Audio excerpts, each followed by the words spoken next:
Rebecca Mieliwocki, the 2012 California and National Teacher of the Year, coming to you from a gorgeous and blazingly hot, sunny summer afternoon in Los Angeles. And today's chat is called Postcards from California, because that's what I happen to have lying around my house right now. If the camera were turned the other way and you could see this dining table, you would see the truth about what's happened to all of us. Our homes have become our de facto offices and classrooms and study halls and tutorial spaces, and yet this is still the place my family has dinner every night, and it's still my home, and yet it's chaos. And all I can do is laugh. So the last thing I would want when I think about Teacher PD getting ready for this historic year ahead is for somebody to stand up and deputize themselves as an expert with all the answers about how to do what we're about to do the best we could do it. Because I simply don't believe that person exists just yet. We are all on square one, we are all beginners, and we are all learning, which is where postcard number 1 comes in. Absolutely no one is an expert at what we're about to do. I mean, sure, people have flipped their classrooms for years, and there has been distance learning for a long time, but we've never had to transition an entire education system away from traditional in-class learning to whatever it's going to be come August and September. And so no one's an expert. No one has all the answers. But because I'm Californian and kind of into that hippy-dippy stuff, and I'm a big believer in Zen states, I love the idea of a beginner's mindset. When you're a beginner, you hold open space for new learning and new information, new experiences and new ideas that you add to what you already know and believe, and it changes you, and it builds on your skill sets. It makes you stronger. And so I want you to cultivate a comfort level with being somebody who doesn't know all the answers, but is instead learning. And I also want you to have confidence and faith. Because one thing I notice is that even though in the last 4 months I haven't known exactly how to proceed, I've had to sit back and then lean back into skills and talents that all great teachers have. We might not know the best way forward, but we do know things like we love to collaborate, we're very creative, we're judicious consumers of information and content, and we look to find interesting ways to help kids access information and work with it to make it their own. We're also really good at our jobs.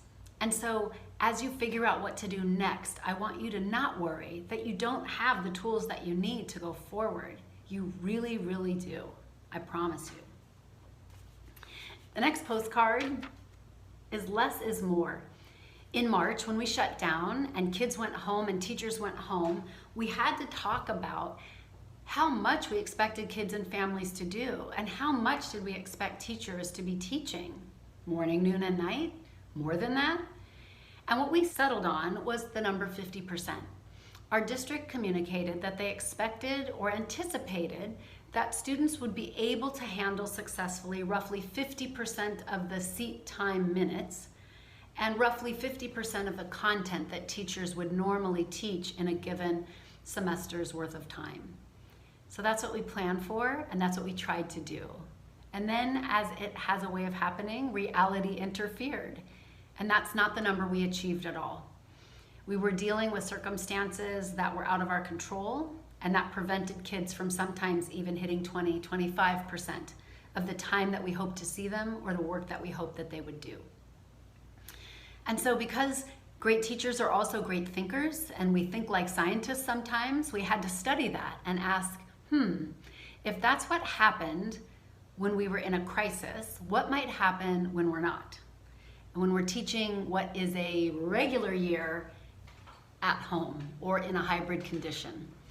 And so I think the best thing to do is to take what it is that you have to teach and distill it down to the essence.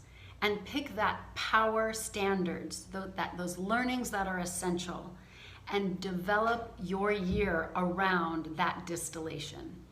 And then once you know what those 3 to 5 things are that kids need to know and be able to do so that they can be good members of society, critical thinkers, that they can be confident learners, and that they can succeed in whatever lies ahead for them in the year ahead for school, You will have done enough. I promise you that you can build off of that less to make more for kids. Next postcard. People don't care what you do, they care why you do it. And right now, when so many elements of instruction and teaching and learning are all in the air, and there's so much that can still be decided, as you make your decisions, get really in touch with the why. Why did you choose those 3 standards? Why did you choose that piece to read? Why are kids doing this activity? And why will that task matter later on? And if you have really good, thoughtful answers about why you've chosen what you've chosen, then the way becomes super clear. And I promise you, kids come back to classes and to teachers who are super in touch with why they're here and why the learning they've chosen for kids matters. So get in touch with your why if you weren't already. This next one. All I've been hearing about is how this is an opportunity to reimagine education, and how wonderful for us if we can just turn it on its head and reimagine it and create something better. And in a way, this is a tremendous opportunity. It is. But we can only do a few things at a time, and we can only really do one thing at a time well. And so when you think about the space where there is opportunity for us to reimagine some systems and to redesign things to be more effective for kids and for us, this is a tremendous opportunity. And I'm a little bit of a rebel, so I'm way ahead of you here and trying to figure out ways where there's no bell schedule, there's no state test, they haven't even figured out how they're going to do teacher evaluations yet. We've got to capitalize on this moment. We've got to redesign what we teach, how we teach it, the kinds of things we ask kids to do with it, how we assess it, opportunities to build out feedback loops that are really powerful for us and for kids. And you can do that right now from the comfort of your own home. So it's never been easier to be courageous and to be a rebel. And so I encourage you to seize on things that have not worked for kids traditionally and have been bad also for us, and to let those go. Let them go. And let's figure out something better. What a wonderful opportunity. The last one is to not forget, and I know you wouldn't, but the human connection piece. We're capable of great love.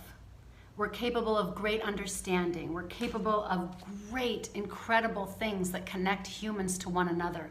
And in the middle of a crisis, this weird crisis where we're all separated from each other and everyone is hurting, everyone is scared, everyone is sad, everyone's angry, everyone's frustrated, we are also so needy. Kids need you so badly. They miss you so much. They cannot wait to be in your presence. And when you're together, if all you can think about is how behind they are, or somehow that we have a deficit that they have to crawl out of, and you don't recognize what's happened to us as a people, it will be an opportunity that is totally squandered. So I know that there is an urgent set of senses and feelings that we have to catch kids up, and that we have to teach them, and that we have to move them forward. I get that. I feel that too. But I can't do that if first I haven't attended to the humans who are hurting and who need to see me smile and be happy and struggle and worry and wonder and find my way through. Please share that with your students. Attend to that. Make that a priority, and then figure out how you can do that and help them move forward with great learning that you've planned for them. But don't forget the human piece of this, please. So it's time to move forward and to stay strong. And like I said, I don't have any answers. I just have ideas about what really matters and what you should think about. I'm definitely in this with you. I'm working with teams of teachers in my own district to find our way. And it helps when I sort of meet another teacher and we have that same bewildered look in our eyes. We meet our eyes and just laugh and go, I don't know how we're going to do this. And we just take a deep breath and we try to reconnect with each other and remember what matters most, the kids, and that we have a lot of smarts and a lot of heart about how to figure this out. I know you're going to do a great job. I know you are. Sending you a lot of love from California. Good luck.